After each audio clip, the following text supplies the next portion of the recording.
Welcome to Embrace the Spiritual Podcast. Join friends Michelle and Dawn as they share tips on how you too can open your heart, raise your vibration, and reclaim your sovereignty. Hear what they have experienced and overcome in their spiritual journeys while navigating this expansive spiritual multiverse. Discover how they transform their soul lessons from ordinary into extraordinary. Follow, subscribe, and share Embrace the Spiritual Podcast on all streaming services, including YouTube. Follow us on Instagram, Facebook, and TikTok. Go to embracethespiritual.com for bonus content. To book a quantum energy healing session with Dawn, visit her website, alchemy-sacredsound.com. And to book a quantum energy healing session or learn Reiki or Tuning Forks, visit Michelle on her website at energeticembrace.com. Welcome back to this episode where we are going to talk about calibrating conscious thoughts. You might go, hello, what is that? And really, when we were talking about some ideas with this episode, it really is an extension of our conscious languaging episode. Go back to season 1 if you haven't listened to it. It's a great episode. And we wanted to expand that into the thought processes because, yes, the words we say are extremely powerful, but so are the thoughts we have. And even though we may not share the thoughts that are going on in our mind, they are still thoughts that are going out to the universe. So they may be internal. We may be thinking, okay, well, it's okay. Nobody else is hearing this, but the universe is hearing everything. The universe knows our actions, our thoughts, our words, and all of it is relevant. So what are your conscious thoughts that, we'll explore? Are you having conscious thoughts where you're taking the time to actually articulate what you actually mean?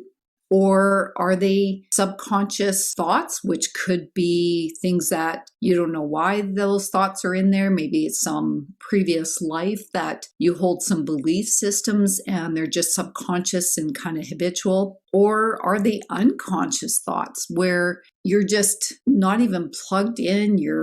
Maybe you're daydreaming and, not really paying attention to the conversation and maybe say something that you don't intend to say or think something unintentionally. So we want to explore kind of these concepts where your conscious thoughts are maybe more in alignment with your actions or what you're actually saying to people. And that's why we thought calibrating was actually a really good word, because we didn't want to say recalibrating or reprogramming or anything, because that's kind of an element of judgment. It's just about calibrating. And to me, calibrating is just bringing into alignment. Are your thoughts in alignment with where you actually want to go in life? What do you want to achieve? What do you want to manifest into your life? These are all things that bring that all together. And you may be thinking, well, why didn't we do this in a step-by-step process to manifesting? Because we're not here to give you a step-by-step guide. Life is not a step-by-step guide. Life is evolving. Even things that we talked about in season 1, we might be seeing it even differently, or we know more information about that topic. So just because we've done a topic, it's not the be all end all. We might even change our view on a topic. That's okay. You know what? You're allowed to change your mind.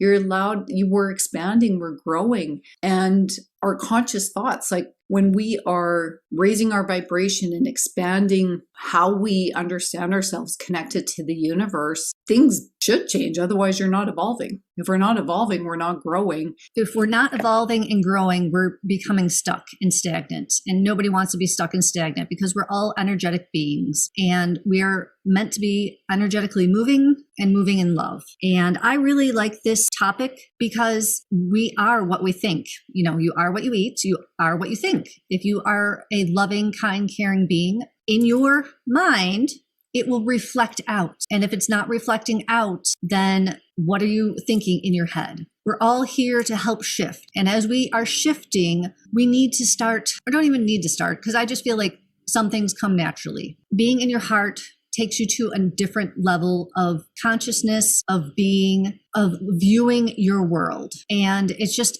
such a beautiful thing that I just want to share it with everybody. So if you would like to join us on this journey, please do so. I would love it. And the inner dialogue that, I start off in the morning, I'm like, shields on, how can I be of service to others? Help me help others, even if it's just energetically and I don't think it. I'm not thinking, it's just me, who I am in this moment in time. Or even like right now, it's summer, or almost summer technically. It feels like summer. And we had a deer who's like, my husband's like, she's about to have a baby because her stomach was rippling. He sent me video and I thought, I hope that she has the most sacred birth and safe birth that she possibly can, because it will probably be on my property and I don't want anything to disturb that beautiful happening. And I know that we live in a very small village and that there is an empty lot behind us, and we have seen a family of deer with 4 fawns. Well, this would probably make it 5 or 6 because she was really big. He took video and she was about to burst. So just sending love towards things that we see just naturally, which would be, a calibrated, conscious thought. And it's not that hard.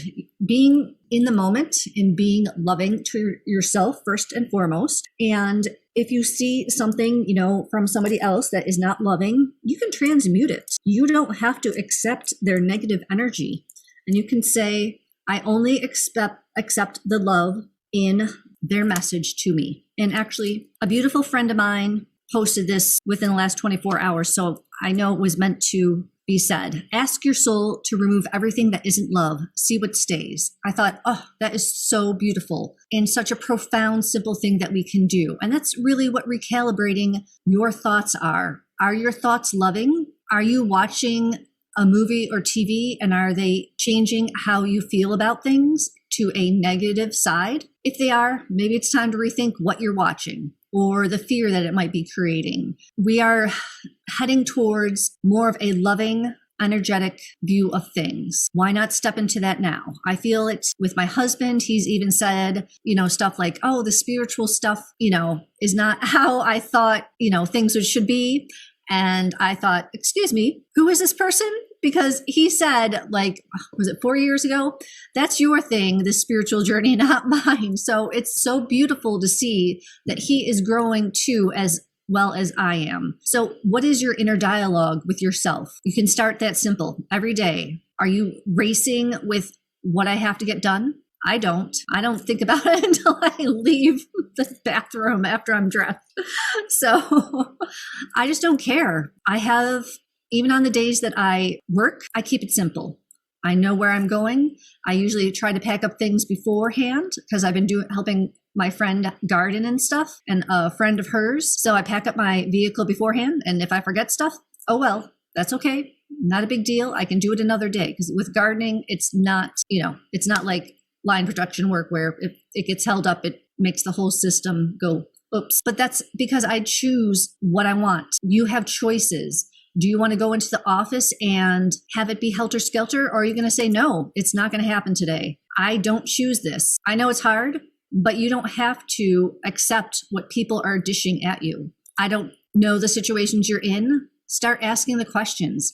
Can I change this? Even if you're just sending love to that person because of the way that they're treating you. I love that you brought in that racing thoughts, because I think that's a big one these days where, there's so much being thrown at us with social media, work, everything. It's just like this constant barrage of information. And those racing thoughts can, create that anxiety in people where these thoughts are coming, quickly, one after the other. They could be the same topic, like you're just creating this story and it's kind of like that snowball rolling down a hill. It's going to get bigger unless you can stop it. And a lot of times when we have these racing thoughts, lots of them come from subconscious thinking or unconscious thinking. We'll talk about that in a minute. But, racing thoughts, a lot of people have insomnia as a result. And we know, even if you don't know details of how sleep is so important, at a base level, you need sleep. If you don't wake up feeling somewhat refreshed, it impacts how you eat the next day, how you function, and then things can quickly feel like they're spiraling out of control. And really these racing thoughts, a lot of times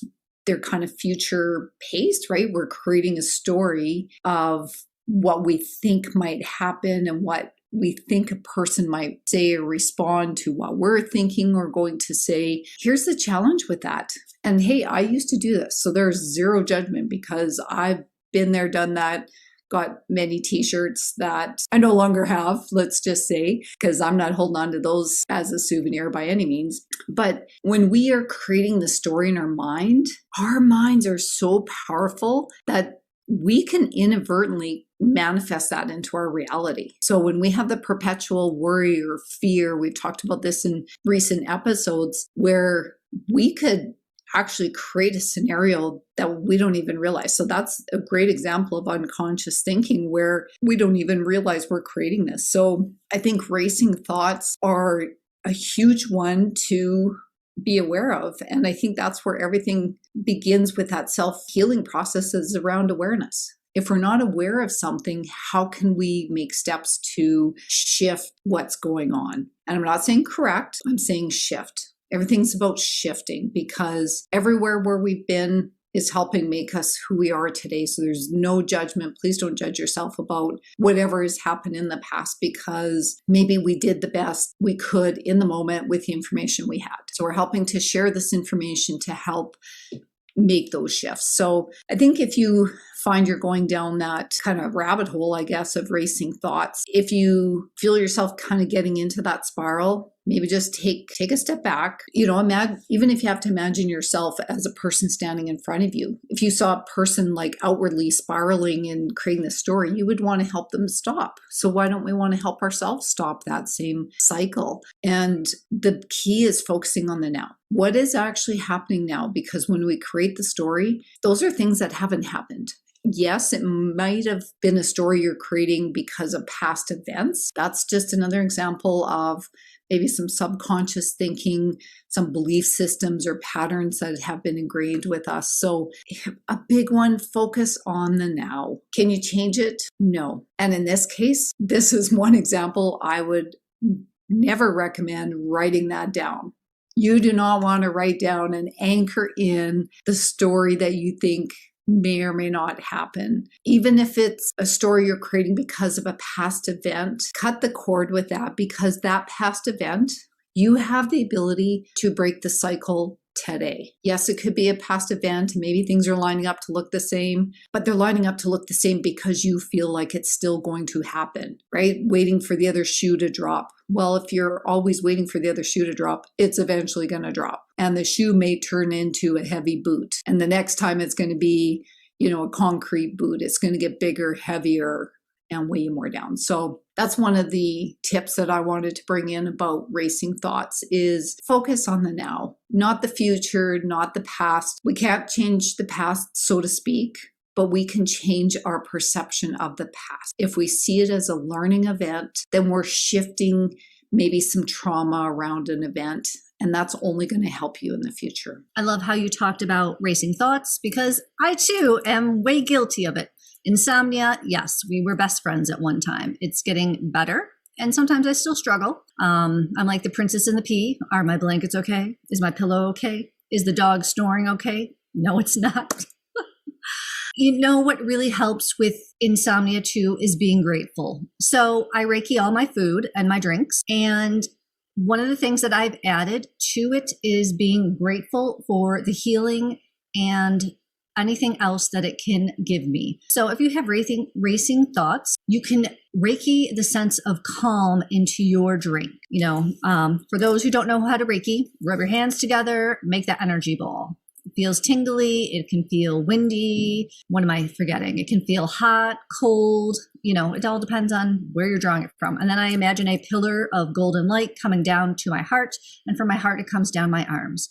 And then I put it around my drink or my food. And then I try to think now that I'm thinking about it, it's like I just automatically do it. I clear it first using fire. And then I, start filling it with love before I say I'm grateful because I want it to be the most loving food to nourish my body to its fullest. Since we know that our food is probably mass processed, even, the veggies that I don't know how many hands that they see before it comes to us at the grocery store. I would love that I lived in an area where I could get farmers market stuff all the time. Unfortunately, I don't. So I do Reiki it to make sure that it is the most loving that it can be to my body. And then I say gratitude. I'm grateful for this. I'm grateful for the healing, the strengthening, and you could do racing thoughts, a calm peace of mind.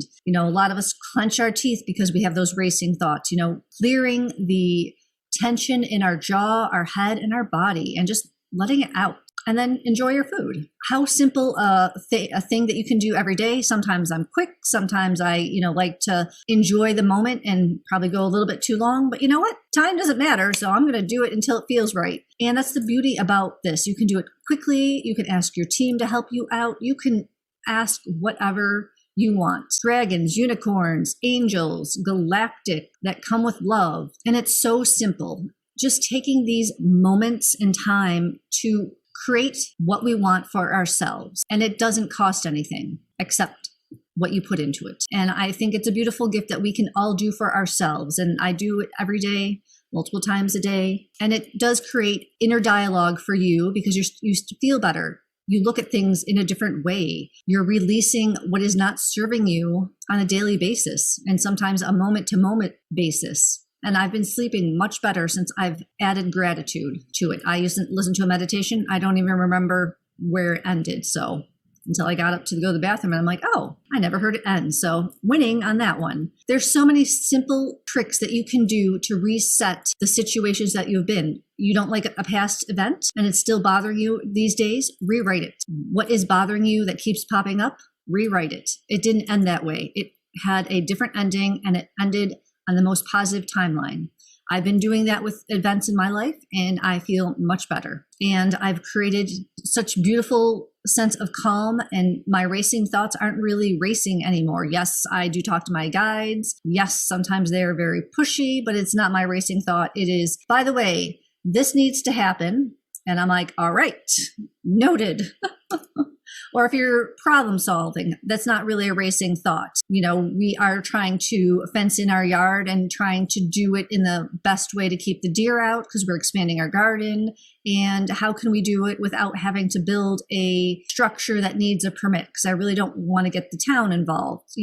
There's always a solution. Sometimes it takes the solution to when talking it out with somebody or talking out with yourself to arise. Take the moment. Just because you came up with one solution doesn't mean it is the best solution. Take a little more time because if it doesn't feel right in your gut or your heart, wait till it does. Having that gratitude, a lot of times we have gratitude towards others, right? That's kind of more natural that we do that. But having gratitude for ourselves and what we're thinking or doing and patting yourself on the back, that is all shifting energy. Be grateful for who you are today, maybe things that you've gotten through. And it's too funny that, of course, Dawn brought up what I was already thinking about the racing thoughts and rewriting that story, because I'll just add to what I was going to say because she eloquently brought it up already and talked about it. But it really is when you're having those worst case scenarios, like, this is a doom, you're in that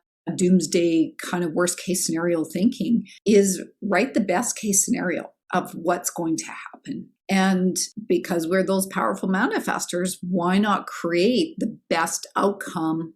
Even if a situation is unavoidable, let's say that something is going to happen, but you created a story about how it's going to happen, what they're going to say. In that case, do the best case scenario of what you feel is going to happen. So be gentle with yourself ultimately when you're doing that. So I love the saying. We used to talk to the kids about this when they played sports. They both played competitive high-level sports. You can't control the uncontrollables. We get ourselves so weighed down on maybe how others are behaving or world events. Can you actually control it? 99.9% chance you cannot. And, go back to one of our previous episodes, likely they're just throwing out a scenario that they want to see what people are going to latch onto for the biggest fear base. And then that's what agenda they're going to go through. So you could be inadvertently helping create that scenario. But what does that really mean in your everyday? Think about those things where you can't control, your boss. You can't control a coworker, but you can control how you respond to that person in that situation.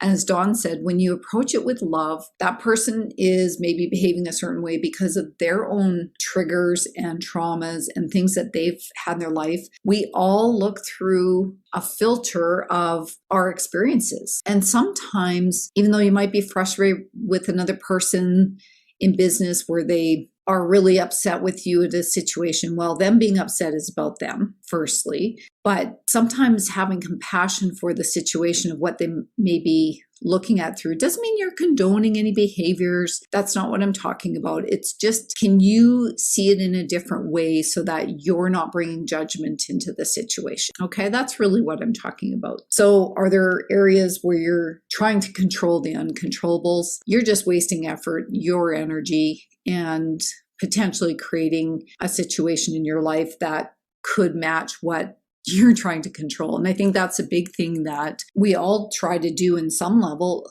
is we do want to control our surroundings, but there is only so much we can control. So I just wanted to add that element into that. And one of the other tools I wanted to talk about, which we've mentioned in past episodes, and on our website, embracethespiritual.com, we've got this technique, the box breathing technique. If you are in that racing thoughts, do the breathing technique. You're breathing in slowly to a count of 4 to 5, holding the breath for 4 to 5 seconds, slowly breathing out to a count of 4 to 5 seconds, and repeat. Hold it, and then in, hold, out, hold. So that can help disrupt your kind of nervous system from that racing. One of the other techniques I just actually recently saw, it's called the butterfly technique. And I'll see if I can find something that we can put on our website for this. But if you have your hands facing you and you interlock your thumbs, it kind of creates a butterfly, right? You can wiggle your fingers, you'll look like a butterfly. And if you were to place this kind of interlocked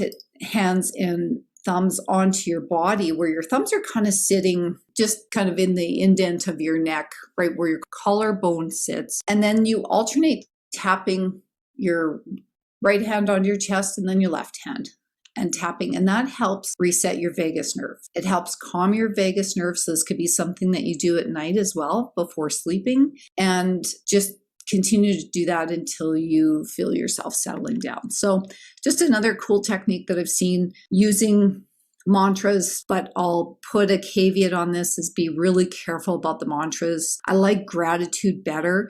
If mantras work for you, just make sure that the energy around the mantra and the specific words that you're using in the mantra are very conscious in not creating something you don't want, and instead creating something you do want. And don't use those wishy-washy words like I hope or I wish, because the universe just says, well, what do you want? Are you really wishing for it? Wishing just means you are hoping the other person or the universe thinks you're worthy of having that. That's really what wishing and hoping is. So it's I am, I have, or I will have. So go back to our manifesting episode if you want some more information on that, or even the conscious languaging one. So trying to calm your nervous system ultimately when you're having those racing thoughts. And then once your nervous system is kind of calmed, then you can look back and say, all right, what were those racing thoughts coming from? Are they coming from some programming, societal programming, cultural programming or norms, or maybe belief systems that we've been indoctrinated into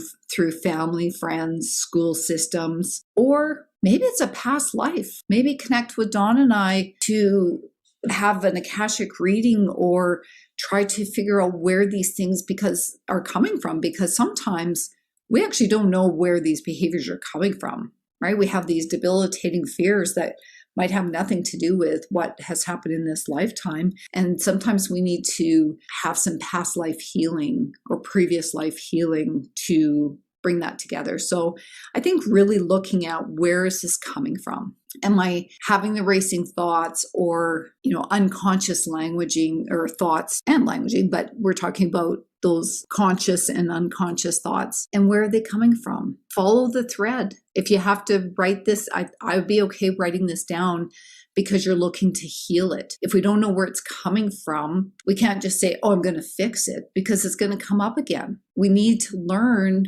without reliving the trauma. We're just looking like a very logical thread that we're following back to the root so that we can heal that root. I love that you brought up programming because I was going to talk about it, but I'm still going to piggyback off yours. And a beautiful friend of mine, and I'm sure she's going to listen, so hey, brought up Friends. She's like, do you think that Friends has a low vibration frequency? And I said, yep, because look at all of them. We love them, but are they healthy interactions? A lot of it is frantic, obsessive, and why do we love that? Do we gravitate towards those personalities more than we do to the person who is more loving, kind, and caring? And they were on for 11 years. That is a long time to be watching it every day and having it part of your life. I know that I was a fan. Haven't watched it in a long time. Am I going to again? Probably not, because I've moved on from watching television. I do, I'm not a snob. I do watch it. Michelle and I talk about things all the time. And, but it just doesn't resonate with me anymore. But there is so much programming in TV shows. That's why it's called paid programming. It's TV programming. It is there to teach you behaviors that I don't want. Maybe you do. I mean, some shows are good, like cooking and stuff, but I don't like the competitive stuff. I don't like the yelling at, the putting down. That is not what I want to resonate in my mind, in my life, nor towards my family. So I don't condone it. And when I see it, I, do say I don't consent to this. I do whatever energetic things that I can to clear it. And I did that, with our conversation about Friends, because I didn't think it was a really great, yes, it was funny, but why are we laughing at other people's, not their downfalls, but what would the word be, Michelle? Like it's kind of like their trials and tribulations, right? Like what they're going through. Right. And I don't feel like we should be laughing at somebody who's, having a nervous breakdown. We should support them and try to help them heal. But I realize, sometimes I'm like, boy, Dawn, you're a real snob, but that's judgment. I'm not. I just know that I would not want my child to be like that. And if we're letting our children watch these at an early age, will they take what they see at an early age and bring it into their consciousness, their subconsciousness, and act these out? As a mother, it just makes me question, how much are we doing to our children when we do this? How much are we doing to ourselves? And I just don't want to be part of that program anymore. I have a client who has Alzheimer's, and she had a 45-minute crying episode where she was hysterical and blaming herself. And I couldn't get to the root of the problem, but I kept hearing the angels talking in my head, and they're like, it is programming. She was programmed this way to be who she is and blaming herself. That's why she can't tell you why she's a horrible person, because it's so ingrained in her, she doesn't realize that she's not a horrible person, which is really sad that she doesn't have the cognizant, conscious thought to twist that around. And all I can do is sit there and support her in love and compassion to help her try to heal as much as we can before she decides that it's time for her to go. And a lot of times that's all we can do is with older people, because they're just so set in their ways, set with the programming. They think that this is it. They don't know what magnificent, beautiful creations they are. And I hope that she sees before she steps out of here that she is beautiful and she can be as loving as she wants to be. And that's all I want for everybody, to be loving towards themselves, loving towards others, and in turn, make this world a better place. I'm smiling because one of my friends that I know loves that show, and she listens to our episode every week, and I thank her for that. Her name starts with a T, but we never want to put people's actual names on here. So I'll thank her for always listening and being an awesome supporter. And I'll add to that where I think if we make sure that we are looking at these things as entertainment. They are, yes, sometimes not very good. I'll talk about children programming in a second, children's TV shows, but have the element of awareness. And I think what happens is a lot of times we watch these shows in that unconscious state. And so then what happens is it comes into our system and we're not consciously filtering what's allowed in. And I think that's an extension of what Dawn's saying is any of these shows that we're watching, if we're watching it in the background or whatever, then we're not consciously filtering out what we don't need for information. And I tell you, even kids shows, that the kids would watch when they're little, right? They kind of had a couple programs that they would like, and I'd watch in the background. And there was a lot of times where I would just stop and think, did they really just say that? Or did they really just do that?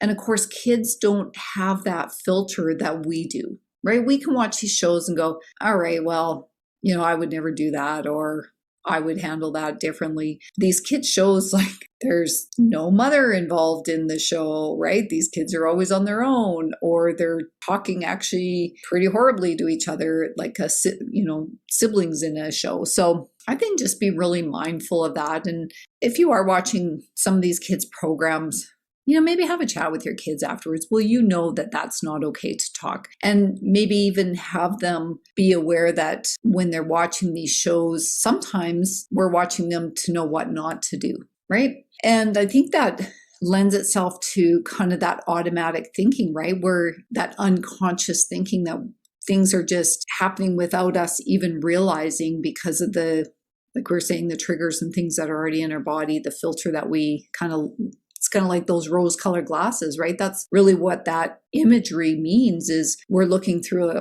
a filter. And the unconscious thoughts, we're never truly aware of our unconscious thoughts. But the way that we could become conscious of them, in my opinion, is watching our actions, because our unconscious thoughts will come out through our actions. So if we're talking today about calibrating those conscious thoughts, then look at your actions, either what you're watching on TV, what you're reading, if you're reading books, maybe the content which you're attracted to could be, cancel could be, because it is a reflection of what's going on internally. And we know we're in a different feeling when we're watching comedy versus, a drama versus maybe a true crime show.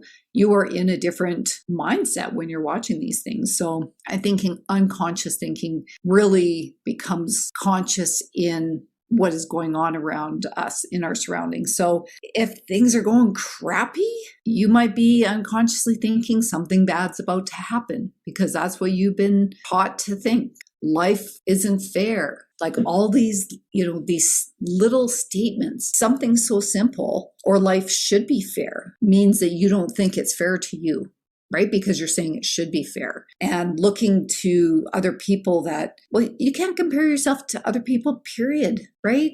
Like, even as aligned as Dawn and I are, we are two unique individuals. And that's the beauty of it, is we come together and create this podcast and share this information from two different perspectives. And I think that's what it's all about. So really calibrate those thoughts, because calibrating creates your reality ultimately. If we're not bringing into alignment those conscious, unconscious programming belief, we have the ability to change. Our brain is capable of rewiring its neural pathways. It's been proven. I talked about in our opening episode about my brain kind of going haywire. I actually worked with someone to retrain my brain because it was in overdrive. So kind of those racing thoughts on steroids times 1,000. And it can reprogram.